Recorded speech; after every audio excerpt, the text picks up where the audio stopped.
Assalamualaikum, jangan lupa angkat tangan kanan dan lalu tekan tombol subscribe yang sudah subscribe. Terima kasih sebanyak-banyaknya. Mari kita lanjutkan cerita sebelumnya. Bab 1174. Di pintu masuk kebun binatang, dua orang pengawal yang ditugaskan oleh Olivia untuk menyelamatkan Aiden terlihat sedang menggendong Aiden sambil berjalan keluar kebun binatang. Bu Olivia, ujar salah seorang pengawal yang menggendong Aiden yang terus menangis memanggil ibunya. Kemudian si pengawal itu meletakkan Aiden di tanah seraya berkata, Bu Olivia, tolong telepon orang tua anak ini agar mereka bisa menjemputnya. Anak ini sejak tadi menangis terus tanpa henti. Suaranya benar-benar berisik sampai membuat kepala pusing. Tante Olivia, ujar Aiden sambil menangis ketakutan karena belum pernah melihat kedua pengawal keluarga Aditama yang menyelamatkannya. Aiden tiba-tiba saja digendong dan dibawa lari seorang laki-laki asing ketika sedang menyaksikan pertunjukan di akuarium. Lalu dia juga diselamatkan oleh orang-orang asing yang tidak dikenalnya. Jadi, wajar saja kalau Aiden sangat ketakutan. Bagaimanapun juga dia hanyalah seorang anak kecil berusia 4 tahun. Aiden langsung memeluk paha Olivia erat setelah melihat sosok Olivia yang dikenalnya. Dia juga meminta Olivia untuk menggendongnya. Sudah semuanya baik-baik saja, kok, ujar Olivia terpaksa menenangkan Aiden, meskipun dia tidak menyukai anak itu. Kemudian Olivia menelepon Ronnie lalu berkata setelah panggilannya diangkat, kami sudah menyelamatkan Aiden. Kamu ke pintu masuk kebun binatang, ya. Kami tunggu di sini. Keluarga Pamungkas menangis dan meraung karena Aiden telah diculik. Bahkan Rita juga sempat pingsan selama beberapa saat. Kemudian dia kembali menangis bersama putrinya setelah berhasil siuman. Ronnie dan saudaranya mencari Aiden kemana-mana, tapi dia juga tidak tahu kemana perginya orang yang menculik Aiden. Tidak lama kemudian, dia menerima panggilan telepon dari Olivia. Ronnie langsung bisa tersenyum lebar dan terdengar sangat bahagia setelah menerima informasi dari Olivia kalau Aiden sudah ditemukan. Dia berulang kali mengucapkan terima kasih kepada Olivia. Setelah itu, dia buru-buru memberitahu kakak dan kakak iparnya perihal informasi ini. Keluarga Pamungkas tiba di pintu masuk kebun binatang hampir bersamaan dengan Aksa dan Stefan yang juga hampir bersamaan tiba di pintu masuk bersama dengan para pengawal mereka. Aiden, seru Sela ketika melihat anaknya yang berhasil ditemukan dalam keadaan selamat. Dia langsung menghampiri Aiden dan memeluknya erat-erat. Mereka semua merasa lega setelah melihat Aiden berhasil diselamatkan. Rita dan Sela terus memeluk Aiden sambil menangis terseduh-seduh.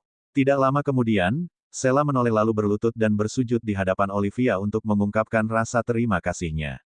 Olivia, terima kasih sudah menyelamatkan putraku. Terima kasih, Olivia, ujar Sela penuh rasa syukur. Mungkin Sela tidak akan bisa lagi bertemu dengan Aiden kalau saja Olivia tidak membawa pengawalnya dan tidak memerintahkan pengawalnya untuk menyelamatkan Aiden. Entah sudah berapa banyak anak kecil yang diperdagangkan di dunia ini. Orang-orang yang berasal dari keluarga miskin pastinya tidak akan mampu menemukan anak-anak mereka. Olivia sudah menyelamatkan keluarga Pamungkas dengan memerintahkan pengawalnya untuk menyelamatkan Aiden. Padahal selama Odelina menikah dengan Ronnie adiknya, Sela selalu saja berusaha memisahkan mereka berdua. Namun, seperti apa yang dikatakan oleh Odelina, bagaimanapun juga Sela adalah seorang ibu yang pastinya lebih mementingkan nyawa anaknya daripada nyawanya sendiri. Jadi, alangkah baiknya jika Olivia membantu Sela menemukan anaknya tanpa perlu melihat sikap Sela yang pernah memperlakukan Odelina dengan buruk. Bangun, Kak. Ayo, bangun saja, ujar Olivia sambil membantu Sela berdiri. Siapapun pastinya akan melakukan hal yang sama seperti apa yang kulakukan sekarang. Yang penting kakak harus lebih baik lagi dalam menjaga anak-anak kakak. Kecelakaan pada anak biasanya terjadi karena orang tuanya lalai dalam menjaga mereka, ujar Olivia berusaha menasihati Sela. Sela langsung menyeka air matanya lalu berkata dengan penuh penyesalan, iya, aku juga nggak akan ke tempat ramai-ramai begini lagi. Apalagi menyaksikan hal-hal kayak tadi. Olivia, makasih banget, iya. Kalau bukan karenamu, keluarga Pamungkas satu persatu juga berterima kasih kepada Olivia. Olivia, seru Stefan yang berlari menghampiri Olivia bersama para pengawalnya. Aksa dan para pengawalnya juga sedang berlari menghampiri mereka. Di mana Russell? Russell baik-baik saja, kan? Tanya Stefan cemas. Bab 1175. Kakakku memeluk Russell erat-erat. Aku juga menendang orang itu sampai dia lari terbirit-birit dan menyerah untuk mengambil Russell, jawab Olivia cepat. Kemudian Olivia menoleh ke arah mobil Amelia seraya berkata, sekarang Russell ada di dalam mobil sama Kak Odelina. Keluarga pamungkas akhirnya tahu kalau ternyata Russell juga hampir diculik oleh orang-orang itu setelah mendengar percakapan Stefan dan Olivia. Rita ingin sekali bertemu dengan cucunya sambil terus menangis. Odelina akhirnya memberanikan diri untuk keluar dari mobilnya setelah merasa keadaan saat ini sudah lebih aman. Russell, seru Rita sambil menghampiri Russell dan memeluknya. Kemudian Rita juga berkata, baguslah, kamu nggak apa-apa, ya. Nenek, panggil Russell dengan wajah polosnya. Kemudian dia mengulurkan tangannya dan menyeka air mata di pipi neneknya setelah melihat air mata yang mengalir di wajah neneknya. Selama ini, Rita tidak pernah membawa cucu satu-satunya dari anak laki-lakinya itu kemanapun. Namun, dia tetap merasa sakit ketika mengetahui cucunya itu hampir diculik. Terlebih lagi, setelah Russell terlihat sangat perhatian kepadanya. Dia pun memeluk Russell erat sambil menangis terseduh-seduh. Keluarga pamungkas yang lain juga ikut mengelilingi Russell. Ma, sudahlah jangan menangis terus. Semuanya baik-baik saja, kok, ujar Roni berusaha menghibur ibunya. Rita kemudian berbalik dan menyeka air matanya lalu berkata dengan penuh emosi, semua ini terjadi karena kalian berdua. Kalau saja kalian nggak mengajak Russell ke kebun binatang, semua ini pasti nggak akan terjadi. Untung saja, Russell meminta Olivia untuk ikut ke sini. Jika tidak, entah apa yang akan terjadi nantinya. Aku sudah pasti akan mencurigaimu dan menuduhmu sengaja menjebak Russell dan Aiden kalau saja kamu bukan ayah dan paman kandung kedua anak itu, lanjut Rita penuh amarah. Tuduhan Rita langsung membuat wajah Yenny memucat. Dia pun akhirnya berkata dengan ragu, Ma, aku cuma mau lebih dekat sama Russell saja, kok.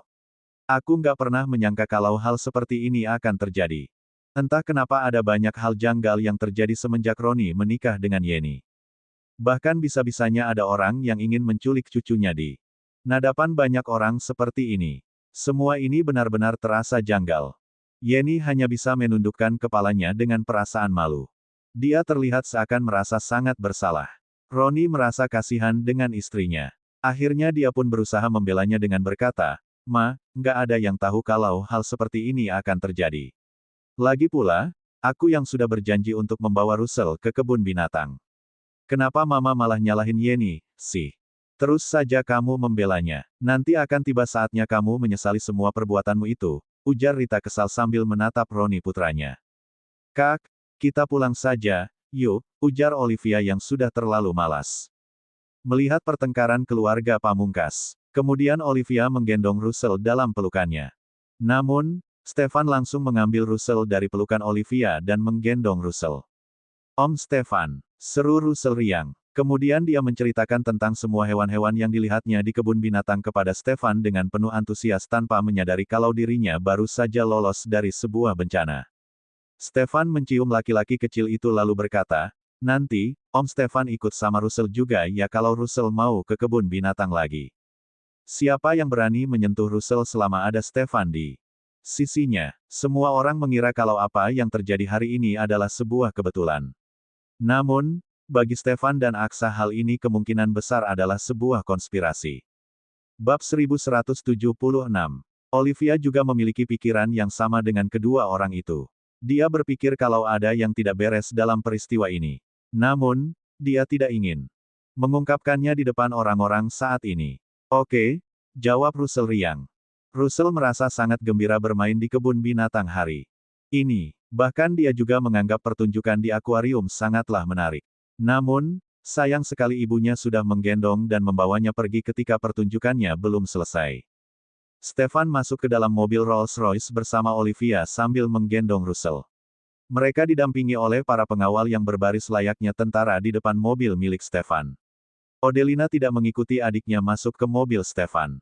Dia justru berinisiatif masuk ke dalam mobil pengawal. Amelia masuk ke dalam mobil khusus milik kakaknya, sedangkan mobilnya dikendarai oleh pengawal keluarga Sanjaya. Kedua CEO perusahaan besar itu meninggalkan kebun binatang Mambera di bawah penjagaan ketat para pengawal mereka. Yenny langsung bernapas lega setelah melihat kepergian mereka. Dia takut orang-orang itu akan mencurigainya. Aku merasa ada yang nggak beres deh sama kejadian hari ini.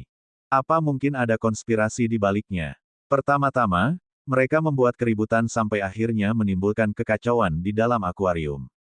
Kemudian mereka mengambil kesempatan ini untuk menculik anak-anak, ujar Olivia dalam perjalanan pulang. Kemudian Olivia kembali berkata, Aiden tidak dipeluk oleh siapapun saat itu, jadi mereka mengambil kesempatan itu untuk menculiknya. Namun, kenapa mereka juga berusaha untuk menculik Russell? Padahal Russell terus dipeluk oleh Odelina. Menurutku, kayaknya tujuan utama mereka adalah untuk menculik Russell. Apa mungkin mereka menculik Aiden hanya untuk mengalihkan perhatian saja? Karena aku selalu membawa pengawal kemana-mana, jadi mereka nggak punya kesempatan untuk menculik Russell. Lalu mereka menculik Aiden karena mereka tahu kalau aku nggak mungkin diam saja dan membiarkan orang-orang itu menculik Aiden. Akhirnya aku meminta 2 orang pengawal untuk menyelamatkan Aiden. Di saat itulah, mereka pikir mereka bisa menculik Russell.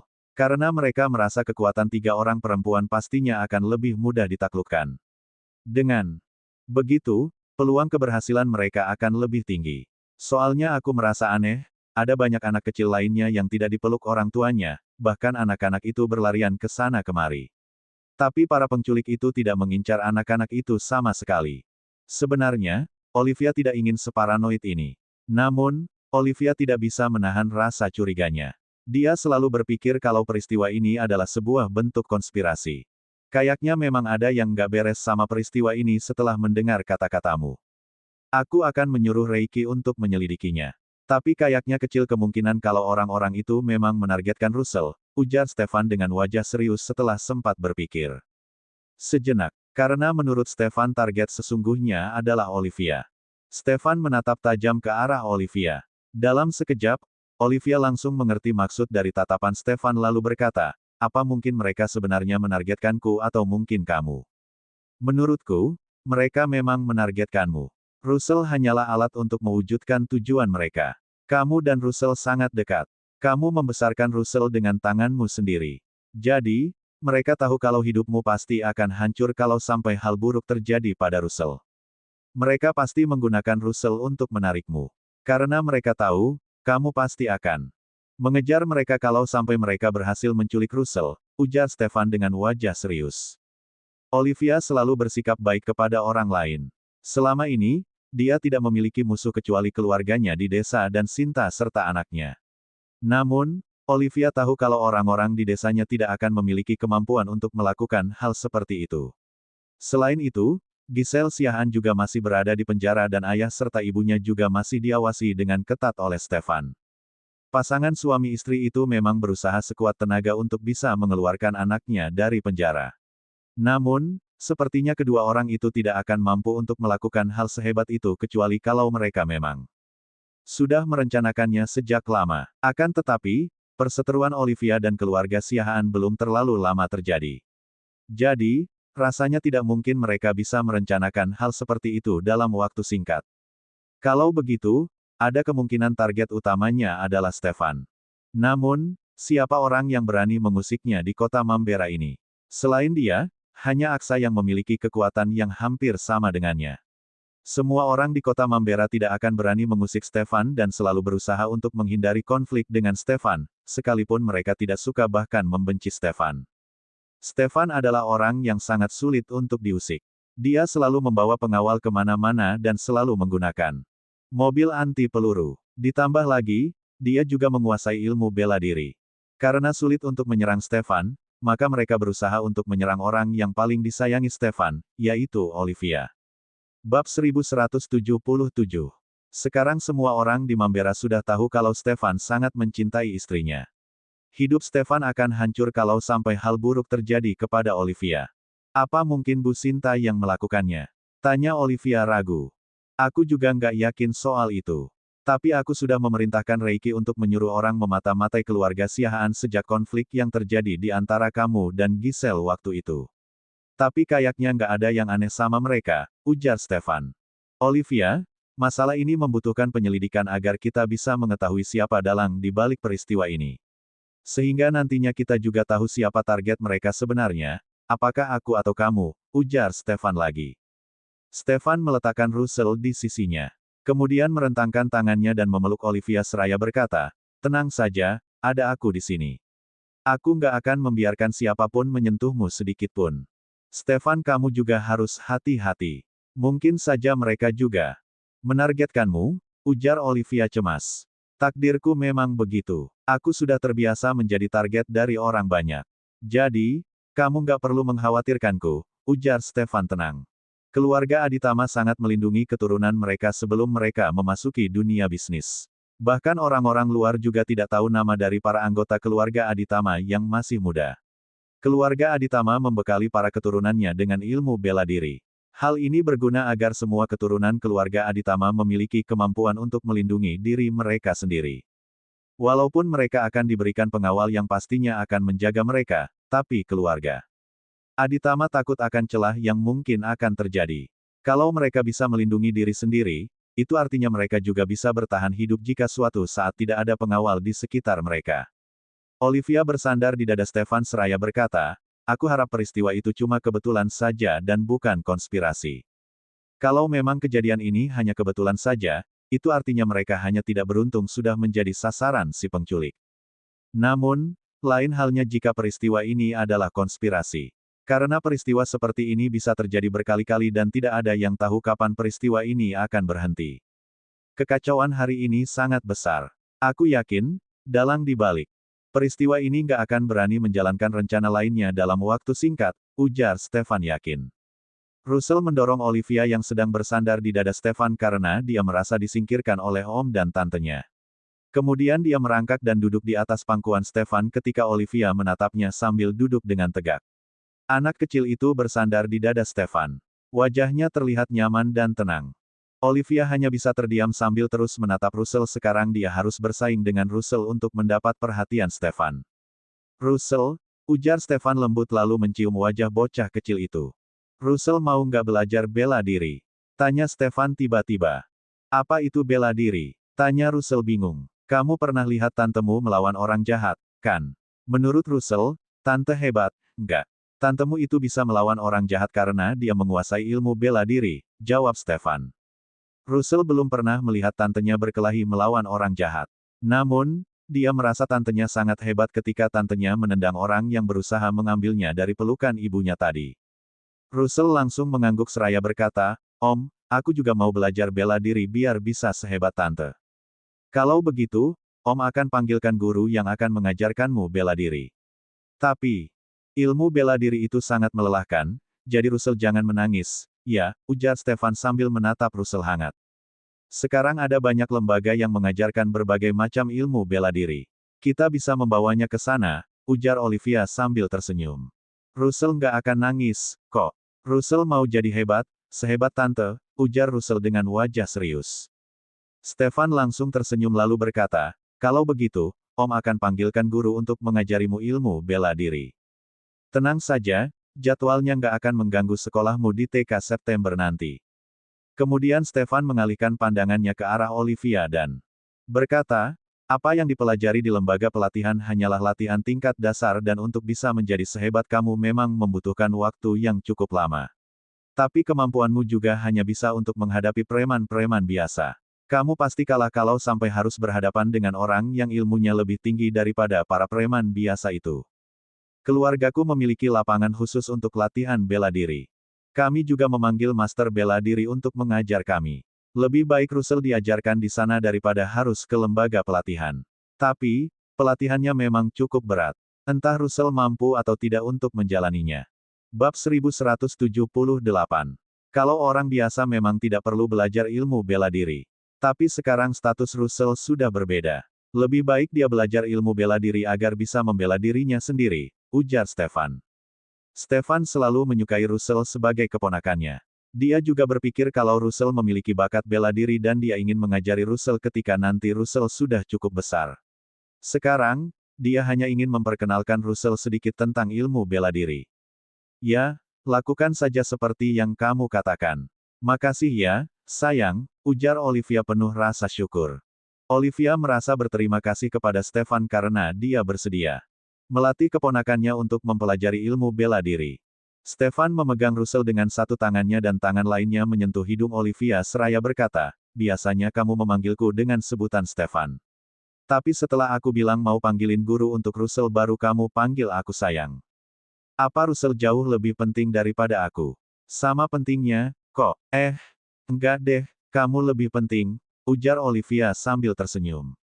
Tentu saja Stefan sedikit lebih penting daripada Russell bagi Olivia. Stefan langsung mengerti makna dari kata-kata Olivia kepadanya. Kemudian Stefan menarik hidung Olivia seraya berkata, aku nggak cemburu kok sama Russell. Iya, kamu nggak cemburu. Lagian kalau kamu cemburu sama Russell, itu artinya kamu akan cemburu setiap hari kalau nanti kita punya anak, ujar Olivia sambil tersenyum. Aku pastinya akan sangat menyayangi anakku dan gak ada waktu untuk cemburu sama dia, balas Stefan. Jasa sayang Stefan kepada bayinya pasti akan sangat besar sampai tidak ada waktu untuk merasa cemburu. Tapi sepertinya omongan itu terdengar seakan dia menamparkan wajahnya sendiri. Olivia terkekeh setelah mendengar jawaban Stefan. Stefan selalu ingin menjadi satu-satunya orang yang paling dicintai oleh Olivia. Jadi, rasanya pasti aneh kalau sampai Stefan bersaing memperebutkan kasih sayang Olivia dengan seorang bayi. Stefan membawa Olivia, Odelina dan Russell ke Lotus Residence sesampainya mereka di pusat kota. Nenek juga sudah mengetahui perihal kejadian ini dan dia sudah menunggu mereka semua di Lotus Residence. Nenek langsung menyambut mereka semua ketika mendengar pintu terbuka. Kemudian dia langsung menggendong Russell yang juga datang ke Lotus Residence. Untung saja kamu selamat, nak, ujar nenek setelah menggendong Russell. Amelia dan Aksa juga ikut kembali ke Lotus Residence. Walaupun Aksa dan Stefan sering berselisih, tapi mereka sepakat untuk menyelidiki tentang kejadian ini bersama-sama. Kalau memang peristiwa ini hanyalah kecelakaan, maka ada baiknya jika mereka semua selalu didampingi oleh pengawal ketika keluar rumah. Namun, kalau sampai peristiwa ini adalah konspirasi, maka mereka akan mencari tahu siapa dalangnya dan mencegah agar peristiwa seperti ini tidak terjadi kembali. Kejadian di kebun binatang langsung menjadi berita utama di kota Mambera. Foto-foto Aksa dan Stefan terpampang nyata di televisi ketika mereka mendatangi kebun binatang. Namun, tidak ada berita yang menyiarkan siapa anak yang diculik dalam peristiwa ini. Daniel bisa langsung menebak, kalau Russell lah yang mengalami penculikan setelah melihat berita di televisi. Karena Stefan dan Olivia masih belum memiliki anak, sedangkan anak Aksa masih berada di dalam kandungan. Pasti kedatangan Stefan dan Aksa yang bersamaan ada kaitannya dengan Russell. Karena mereka berdua adalah paman dari Russell. Daniel buru-buru menelepon Stefan setelah mendengar berita itu. Dia juga tidak bisa tinggal diam di dalam kantornya. Walaupun dia tahu kalau Russell pasti baik-baik saja, dia masih ingin melihat Russell secara langsung agar dirinya bisa merasa lebih tenang. Dia bergegas keluar dari ruangan kantornya hendak pergi ke tempat Stefan. Namun, dia tiba-tiba saja bertemu dengan ibunya dan Charlie di pintu lift. Bab 1179.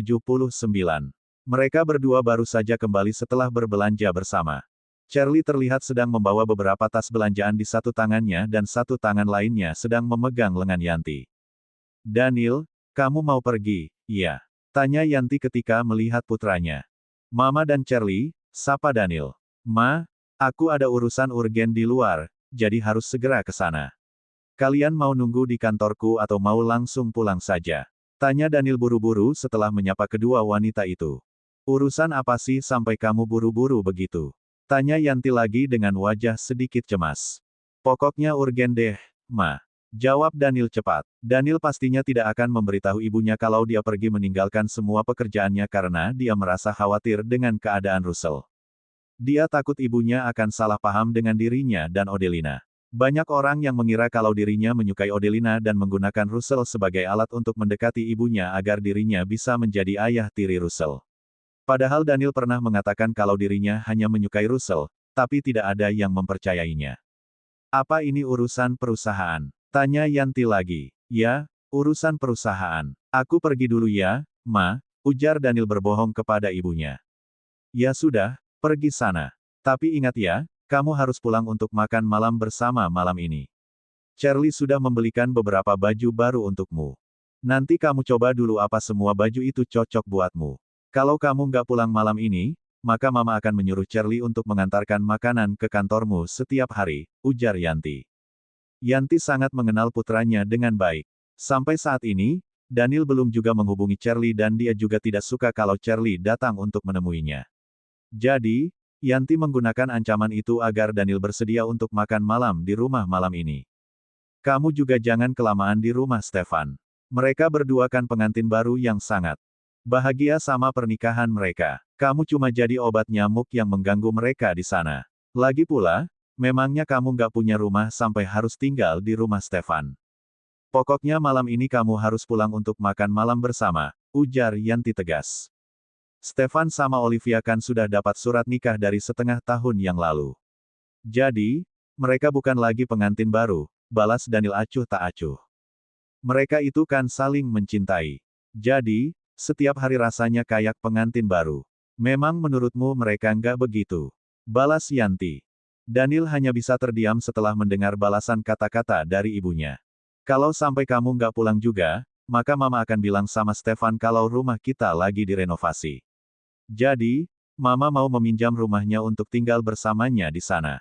Pokoknya mama akan tinggal dimanapun kamu tinggal, ujar Yanti lagi. Daniel hanya bisa terdiam tanpa bisa membalas perkataan ibunya. Karena dia tahu kalau ibunya bersungguh-sungguh dengan ucapannya itu.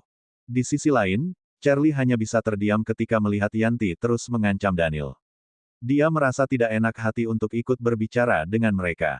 Lagi pula, Yanti melakukan semua ini agar dirinya memiliki kesempatan untuk lebih dekat dengan Daniel dan menumbuhkan perasaan di antara mereka berdua. Iya, Ma, aku akan pulang malam ini untuk makan bersama. Sekarang aku pergi dulu ya, Ma, ujar Daniel berpamitan dengan ibunya. Ya sudah, pergi sana, ujar Yanti sambil melambaikan tangannya. Dia akan membiarkan putranya untuk mengurus masalah perusahaan terlebih dahulu. Daniel buru-buru masuk ke dalam lift, sedangkan Yanti dan Charlie memperhatikannya dari luar lift sampai akhirnya pintu lift itu tertutup. Yanti berjalan menuju ruangan Daniel dan Charlie mengikutinya dari belakang. Kemudian Yanti berhenti di meja sekretaris Daniel untuk menanyakan perihal urusan kantor yang sangat mendesak sampai Daniel harus buru-buru pergi keluar kantor. Pak Daniel bergegas keluar setelah menerima panggilan telepon. Mungkin ada masalah dengan proyek terpenting perusahaan ini sampai beliau pergi buru-buru untuk langsung menanganinya sendiri, jawab si sekretaris. Yanti hanya bisa menghela napasnya. Kamu kan sekretaris Pak Daniel, tapi kenapa kamu nggak ikut dia untuk mengurus proyek itu? Tanya Charlie penasaran. Pak Daniel memiliki satu sekretaris lagi yang mengurus semua urusan proyek ini. Sekretaris itu juga sudah berada di sana untuk membantu Pak Daniel, jawab si sekretaris. Kak Daniel punya dua sekretaris. Tanya Charlie kaget. Cerita bersambung.